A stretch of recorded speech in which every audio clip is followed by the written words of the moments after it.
Halo pemirsa, selamat berjumpa kembali dengan saya Agop atau Nugroho. Kali ini saya mengikuti sidang gugatan terhadap Presiden Republik Indonesia dan saya ingin mendengarkan keterangan dari pengacaranya.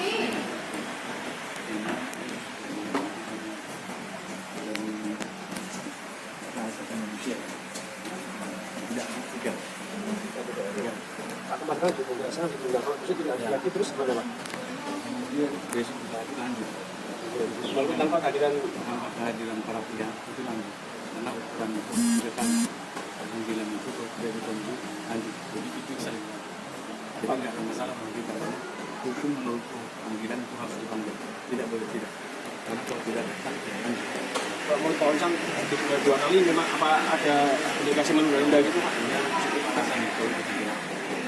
Alasan karena mereka ini masing-masing di samping itu masih ada surat tugas surat kuasa. Karena posisi itu harus dilakukan dengan surat kuasa karena surat tugas dari instansi. Jadi sebenarnya kalau 3 kali itu sudah dipanggil tapi tidak datang.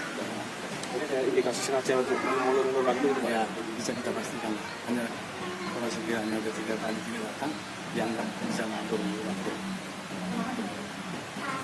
Lagi dampaknya dengan ditunda sidang apa Pak?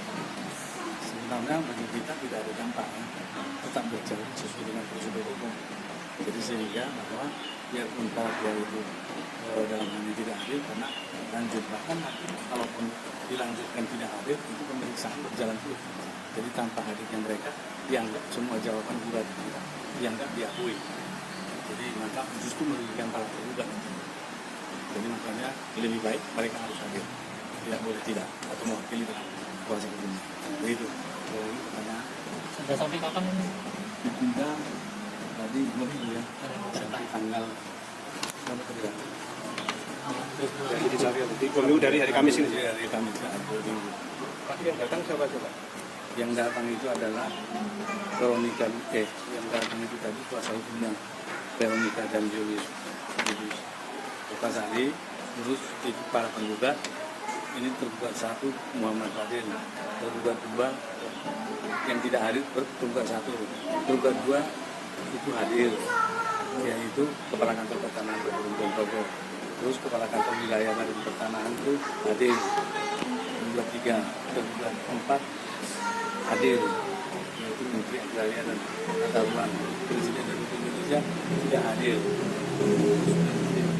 Menteri Koordinasi dan Politik itu hadir, Menteri Pendanaan itu tidak hadir, rapat itu hadir. Harapannya Pak untuk sidang ke depan Pak?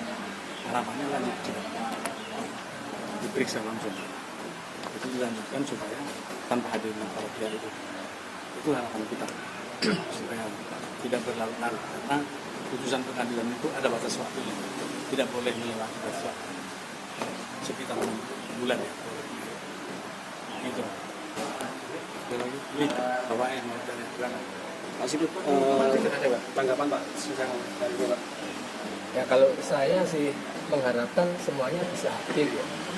Tapi nggak tahu kenapa Pak Presiden nggak datang, kemudian Pak Menko juga nggak datang. Dan kalau datang harus cepat harus bisa langsung disidangkan untuk masalah ini. Itu kan harapan saya. Pak Sibut, nilai gugatan nominalnya begitu fantastis Pak Sibut. Dijelaskan Pak Sibut dengan Saya begini ya. Kalau nilai gugatan itu kan relatif. Tetapi mungkin perlu dipertanyakan, kenapa sih kita kok menggugat? Yang kita gugat itu kan Bapak Presiden, termasuk yang tertinggi di negara ini, dan itu juga Presiden kita semua. Mengapa saya harus menggugat dia? Ya kan? Terus kemudian Pak Menko Polhukam itu juga buat saya orang sangat besar yang, tetapi justru saya gugat ini karena apa? Karena kita semua tahu kan bahwa negara ini kan ada undang-undang yang melarang diskriminasi, sudah jelas. Kemudian yang melarang bahkan menyebut istilah non-pribumi, itu juga jelas. Ada aturan yang mengatur. Itu merupakan bagian daripada Pancasila itu sendiri, ya kan? Ada yang namanya kemanusiaan, ada yang namanya ketuhanan yang Maha Esa. Kita semua kan sama tuh. Saya dengan Mas sama, saya dengan Pak Jokowi sama enggak? Siapa yang menciptakan saya dengan Pak Jokowi? Tuhan yang Maha Esa. mereka berbuat seperti itu sudah ada aturannya, mengapa mereka langgar? Gitu loh. Ada mereka masih pakai istilah non pribumi, membiarkan pakai seperti itu, dan sudah bertahun-tahun loh. Saya itu berupaya nyurati yang namanya presiden, saya gugat, saya laporkan ke ORI dan semua saya menang. Saya laporkan gubernur kepada Komnas HAM, juga jelas gubernur DIY nggak benar dalam hal ini. Dia melanggar apa undang-undang keistimewaan. Pasal 16 jelas tidak boleh memperlakukan diskriminasi. Jadi saya bagaimana lagi gitu. Ya kan, Pancasila dilanggar, kemanusiaan dilanggar. Jadi ini saya gugat karena mereka melanggar undang-undang dan karena hormat saya kepada mereka. Kalau saya tidak gugat bagaimana? Kan begitu. Jadi itulah. Jadi kalau mengenai pada intinya yang saya harapkan sebetulnya bukan sidang. Lewat Pak Oncan gugat begini, mereka kalau ngerti kok sudah lah datang minta maaf ke saya, ngaku salah jauh lebih terhormat daripada mereka cuman nggak datang seperti ini. Kan begitu. Coba salah nggak itu presiden? Menko Polhukam yang bisa bilang salah nanti Pak Hakim ya. Tetapi mereka hati nuraninya kan tahu. Coba anaknya dibilang non pribumi itu gimana coba? Bahkan Pak Mahfud ini luar biasa bagus. Saya dengar di medsos sekarang waktu kampanye selalu bilang tidak boleh ada bukan pribumi dan sebagainya dinyatakan. Tetapi ya, prakteknya seperti ini. Gitu ya. Itu yang berdedek bagi saya itu seperti itu. Masa negara kita, negara Pancasila kok ada yang memalukan seperti ini. Presidennya diem lagi. Presiden itu udah ada putusan ORI loh. Dia juga diem. Dan yang saya masalahkan, sekali lagi saya sampaikan di sini, bukan soal tanah ya. Bukan soal tanah. Tetapi soal penyebutan non pribumi itu loh. Mereka melanggar, mereka bikin aturan sendiri, dilanggar sendiri. Enak banget itu. Itu yang saya anukan. Gitu Pak. Kalau soal tadi pertanyaan soal fantastis itu, kalau menurut saya itu tidak fantastis. Kalau fantastis mungkin 100 triliun itu. Karena apa? Seorang presiden loh.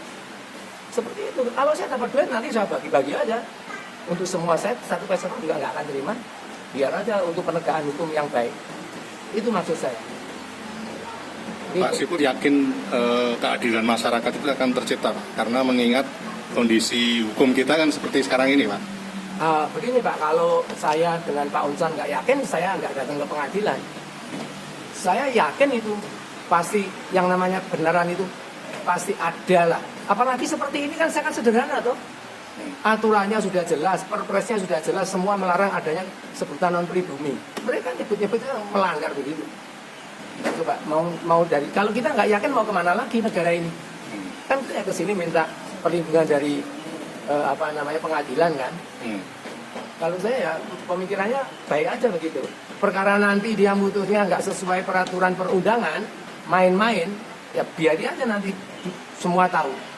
Kalau ini sampai diputus nggak bener ya biar mereka tahu. Kan ada pers yang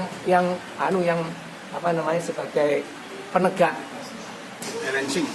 Yang sebagai negara ini punya pers untuk apa kan justru untuk supaya melindungi, menyampaikan yang benar. Pak Oncan yakin ya dari sisi hukum ya? Undang hukum ngapain pengadilan? Jelas kita. Karena kita berdasarkan hukum maka kita bergerak. Pekerjaan kalian. Oke, ya, terima kasih Pak. Terima kasih. Ya, jadi kalau gugatan itu memang undang-undang kan perbaikan itu Pak. Untuk masih untuk Pak Oncan aja. Kalau ada nanti dikasihkan yang untuk bisa mendidik supaya lebih baik. Untuk itu aja. Makanya Hukum gitu. Iya, untuk penegakan hukum yang baik, untuk supaya mungkin nyekolahkan presiden lagi biar bisa menegakkan aturan, Menko Polhukam bisa menegakkan aturan itu. Presiden yang terpilih besok ya? Hah? Presiden yang terpilih besok ya? Ini kalau ngikuti ini saya mau bilang mereka jancok ya ini. Tapi ya sudah lah. Dan kita orang timur ya loh. Yang penting kita buat aja. Nah pemirsa, akhirnya saya Argo Prato Monegoro, terima kasih atas perhatian Anda. Sampai jumpa.